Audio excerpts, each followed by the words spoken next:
Hello everyone, welcome to the Creative Hive. You are here with your host Miss Bianca, and today I'll be going step by step on how to animate a walk cycle. The first thing you're going to do in your preferences, you're going to make sure under animation that your tangents are set to flat and stepped.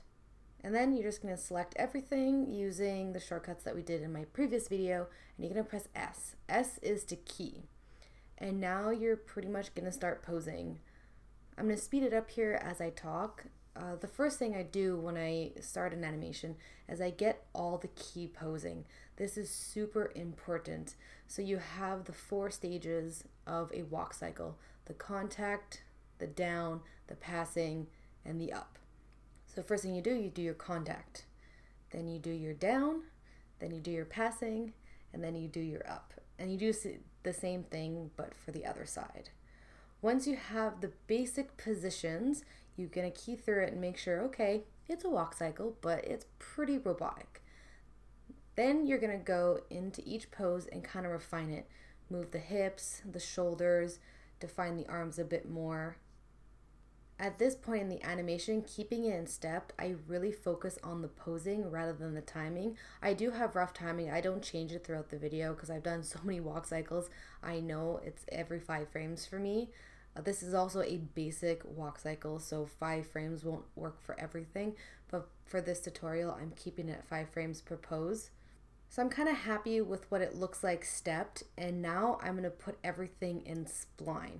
So you're going to go into your graph editor, select everything, and press that Spline button and play it back. So at this point, this will be the animation, but of course everything is splined and everything's way too smooth. So this is where we're going to go into our graph editor and smooth out the animation and polish the animation. But first, make sure in your preferences in animation you set it back to auto and spline if you're going to do any additional keys. But for me, I didn't, but it's always good to switch back and forth because you don't want a sudden stepped key at this point in your animation process. The first thing I do start with are the hips. I want to get that up and down motion kind of hashed out, as well as the forward and back of the hips. Once that is done and I'm really happy with it, I'll go to the feet. And the feet do take a lot of time. There are a lot of components to a walk cycle, especially the feet. Like, how does this person walk? I did it very basic, but I still kind of added a little bit of flourishes of the foot being a little tilted, as well as when you flip up at the end of the foot going backwards.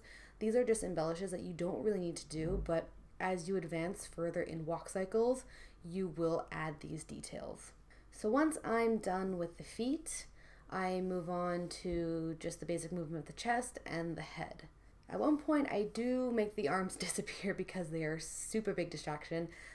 This is something I've recently been doing, is hiding body parts as I figure motion of others. Because in a walk cycle, the arms do follow through, so arms generally do follow through in animation, so they're not driving the animation, so they are definitely going to be the last thing. I get to the arms, and I'm just smoothing out pretty much the curves. I like the motion of them, but I did that in my posing. So as you can see through the different stages, I had stepped. I hashed out everything in there. So when it came to the time to spline and graph editor, I really didn't do much except for the feet, but the feet are an exception because there are a lot of moving parts that I wanted to hit the ground running kind of thing. So this is my step-by-step tutorial on how to do a walk cycle. This is a very basic walk cycle. I kind of added personality to it even though it wasn't supposed to. It's a bad habit. But pretty much these are the components you need in order to make a walk cycle. Then you can add anything you want on top of it. Is it a woman? Is it a macho man? Will he have his fingers closed?